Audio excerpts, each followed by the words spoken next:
Everyone, welcome back to News Cakes. അപ്പോൾ ഇന്നൊരു പുതിയ കേക്ക് ഓർഡർ ഉണ്ട്. അപ്പോൾ അതിൻ്റെ കുറച്ച് കാര്യങ്ങൾ നിങ്ങൾക്ക് കൂടി ഷെയർ ചെയ്യാമെന്ന് കരുതി.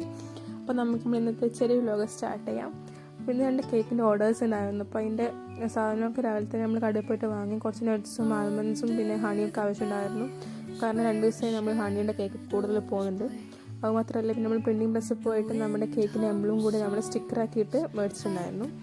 അത് കഴിഞ്ഞിട്ട് നമ്മൾ കേക്കിന് ആവശ്യമുള്ള ആൽമണ്ട്സും നട്ട്സും ഒക്കെ ക്രഷ് ചെയ്തെടുത്തു. ഇത് ഒരു പുതിയ സാധനമാണ്, നമ്മൾ ഫ്ലിപ്കാർട്ടിൽ വാങ്ങുന്നതാണ്. ഇതിൽ നമുക്ക് ആൽമണ്ട്സോ നട്ട്സോ എന്തോ ആയിക്കോട്ടെ നമുക്ക് നല്ല ഫൈനായിട്ട് തന്നെ പൊടിച്ചെടുക്കും.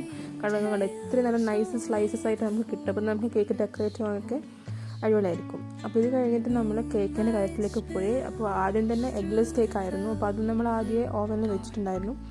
ഇത് രണ്ടാമത് നമ്മൾ നോർമൽ കേക്ക് പ്രിപ്പയർ ചെയ്തു. അപ്പോൾ ഇതിൻ്റെ വീഡിയോ ഒന്നും എടുത്തിട്ടില്ല, ചെറിയൊരു മിനിമം വ്ലോഗാണ്. അപ്പോൾ ഇതും തയ്യാറാക്കിയിട്ട് നമ്മൾ രണ്ടും കൂടി ഓവനിൽ ഒരേ സമയം വെച്ചു. ഈ മറ്റേ എഗ്ലെസ് കേക്ക് ഏകദേശം ആയിട്ടുണ്ടായിരുന്നു. സോ നമ്മളത് ആദ്യം ഫ്രോസ്റ്റ് ചെയ്യാൻ കരുതി. അപ്പോൾ എഗ്ലെസ് കേക്ക് ആയതുകൊണ്ട് എനിക്കറിയാലോ, നമുക്ക് ബാക്കി നോർമൽ കേക്ക് പോലെ 3 ലെയർ കിട്ടണമെന്നില്ല എഗ്ഗില്ലാത്തതുകൊണ്ട്. സോ നമ്മൾ ഇതിൽ 2 ലെയറേ വെക്കുന്നുള്ളൂ. അതേപോലെ തന്നെ നമ്മൾ ഷുഗർ സിറപ്പ് യൂസ് ചെയ്യുന്നില്ല, കാരണം ഇത് മിൽക്കി നട്ട് കേക്ക് ആയതുകൊണ്ട് തന്നെ നമ്മൾ ഷുഗർ സിറപ്പിൻ്റെ പകരം മിൽക്ക് മെയ്ഡും കൂടി മിക്സ് ആക്കിയിട്ടുള്ള സിറപ്പാണ് യൂസ് ചെയ്തത്. പിന്നെ നമ്മൾ ക്രീമിൽ കുറച്ച് മിൽക്ക് മെയ്ഡും കൂടി ആഡ് ചെയ്തു. കുറച്ചും കൂടി നമ്മൾ എന്താ പറയുക, മിൽക്കി നട്ട് കേക്കില്ലേ, കുറച്ചും കൂടി മിൽക്ക് ടേസ്റ്റ് മുന്നിട്ട് നിൽക്കട്ടെ നേരിട്ടിട്ട് അതും കൂടി ഇട്ടു. പിന്നെ നമ്മൾ അതിന് ഫില്ലിങ്സ് ആയിട്ട് ഇവിടെ കാഷ്യൂ നട്ട്സാണ് യൂസ് ചെയ്തത്. ബദാം യൂസ് ചെയ്തിട്ടില്ല. ബദാം നമ്മൾ കൂടുതൽ യൂസ് ചെയ്യുന്നത് ഹണി ആൽമണ്ട് കേക്ക്സിലാണ്. അങ്ങനെ കേക്ക് ഫുള്ളി നമ്മൾ ഫ്രോസ്റ്റ് ചെയ്തെടുത്തു. ക്രം കോട്ട് ചെയ്തിട്ട് നമ്മൾ ഫ്രിഡ്ജിൽ വെച്ചിട്ടില്ല, കാരണം കസ്റ്റമർ രാത്രി 8 o'clock ആകുമ്പോൾ തന്നെ കേക്ക് വേണമെന്ന് പറഞ്ഞിട്ടുണ്ടായിരുന്നു. സോ നമ്മൾ അതിന് ടൈം ഉണ്ടായിരുന്നില്ല. അപ്പോൾ ആദ്യം തന്നെ നമ്മൾ ഫുള്ള് ഫ്രോസ്റ്റ് ചെയ്തിട്ടാണ് നമ്മൾ ഫ്രിഡ്ജിൽ വെച്ചത്. പിന്നെ അതിൻ്റെ ഗണാഷ് നമ്മൾ പ്രിപ്പയർ ചെയ്തു. വൈറ്റ് ഗണാഷിൻ്റെ അകത്ത് മിൽക്ക് മെയ്ഡ് ചേർത്തു. നിങ്ങൾക്ക് വേണ്ടെങ്കിലകത്ത് ഹണി ചേർക്കാം, അത് ഓപ്ഷനിലാണ്. അത് കൂടുതലും ഹണി കേക്കിനാണ് നമ്മൾ ചെയ്യാം. അപ്പോൾ നമ്മളിതിൽ വൈറ്റ് ഗണാഷും മിൽക്ക് മെയ്ഡ് മാത്രമാണ് യൂസ് ചെയ്തിട്ടുള്ളത്. പിന്നെ നേരത്തെ ക്രഷ് ചെയ്ത ആൽമണ്ട്സ് നമ്മളിതിൻ്റെ സൈഡിലും മുകൾ ഭാഗത്ത് സൈഡിലായിട്ട് നമ്മൾ ഡിസൈൻ. അതുപോലെ തന്നെ മുകളിൽ ഡെക്കറേറ്റ് വേണ്ടിയിട്ട് ഒരു ലീഫിൻ്റെ മോൾഡിൽ നമ്മൾ വൈറ്റ് ചോക്ലേറ്റ് മെൽറ്റ് ചെയ്തിട്ട് ഡിസൈൻ ആക്കിയിട്ടുണ്ടായിരുന്നു.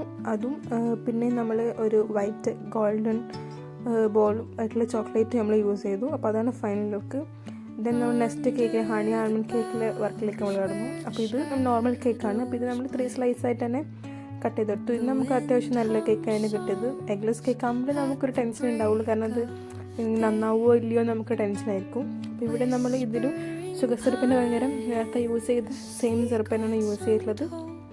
അതിൽ കുറച്ചും കൂടി നമ്മൾ ഹണി കൂടുതലും കൂടി ആഡ് ചെയ്തു. പിന്നെ ഇതിൻ്റെ അകത്ത് നമ്മൾ ക്രീമിൻ്റെ അകത്ത് ഉള്ളിൽ ഫില്ലിംഗ് ആയിട്ട് ക്രീമിൻ്റെ ഒപ്പം നമ്മൾ ഹണിയും കൂടി മിക്സ് ചെയ്തു. അപ്പം ക്രീം കുറച്ചും കൂടി നമ്മൾ പറയുന്ന കൂടി ഹണിയുടെ ടേസ്റ്റ് ക്രീമിനും കൂടി കിട്ടും. പിന്നെ ഉള്ളിൽ ഫില്ലിങ്സ് ആയിട്ട് നല്ലോണം ഹണിയും കൊടുത്തു. പിന്നെ നട്ട്സും യൂസ് ചെയ്തു. നട്ട്സ് നമ്മൾ മുമ്പ് യൂസ് ചെയ്ത പോലെ ക്രഷ് ചെയ്തിട്ടല്ല ഇട്ടത്. അങ്ങനെ തന്നെ കാഷ്യൂ നട്ട്സ് എന്താ പറയുക, ഒരു ഹാഫ് പോർഷനായിട്ട് തന്നെയാണ് ഇട്ടിട്ടുള്ളത്. കാരണം എന്നാലും കേക്കൊക്കെ കടിക്കുമ്പോൾ ജസ്റ്റ് ആ കാഷ്യൂ നട്ട്സൊക്കെ നമുക്ക് കിട്ടുള്ളൂ. ദെൻ അങ്ങനെ തന്നെയാണ് 2 ലെയറും ചെയ്തു. സെയിം സ്റ്റെപ്പ് തന്നെ, സെയിം ക്രീം ആൻഡ് ഹണി ഒഴിക്കുക. ദെൻ നട്ട്സൊക്കെ ചെയ്തിട്ട് അതും നമ്മൾ ആദ്യം ക്രം കോട്ട് ചെയ്തിട്ട് നമ്മൾ കുറച്ച് സമയം ഫ്രിഡ്ജിൽ വെച്ചിട്ടുണ്ടായിരുന്നു. ദെൻ നമ്മളത് ഫുള്ള് കവർ ചെയ്തിട്ട് ഫ്രോസ്റ്റ് ചെയ്തെടുത്തു. അപ്പോൾ ഇതിൻ്റെ മുകളിൽ നമ്മൾ സെയിം വൈറ്റ് ഗണാഷിൻ്റെ അകത്ത് ഹണിയും യൂസ് ചെയ്തു. മിൽക്ക് മെയ്ഡ് യൂസ് ചെയ്തിട്ടില്ല ഇതിനകത്ത് ഫുള്ള് ഹണിയാണ് യൂസ് ചെയ്തിട്ടുള്ളത്. ഇതിൻ്റെ ഡിസൈൻ കസ്റ്റമർ നമുക്ക് അയച്ചിട്ടുണ്ടായിരുന്നു. സെയിം ആ ഒരു ഡിസൈനാണ് വേണമെന്ന് പറഞ്ഞത്. സോ നമ്മൾ മുകളിൽ നമ്മുടെ കാരമലായി ചെയ്തിട്ടുള്ള സിറപ്പ് നമ്മൾ മുകളിൽ ഡിസൈനായിട്ട് കൊടുത്തു. ദെൻ സൈഡിൽ നേരത്തെ ചെയ്ത കാഷ്യൂ നട്ട്സ്, ക്രഷ് ചെയ്ത കാഷ്യൂ നട്ട്സും കൂടി നമ്മൾ ഇട്ട് കൊടുത്തു.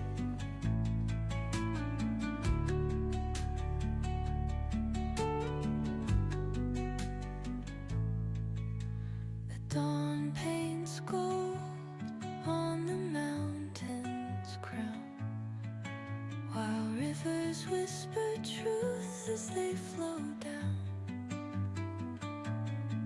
and their songs entwine with the trees that stand, knotted in time by nature's hand.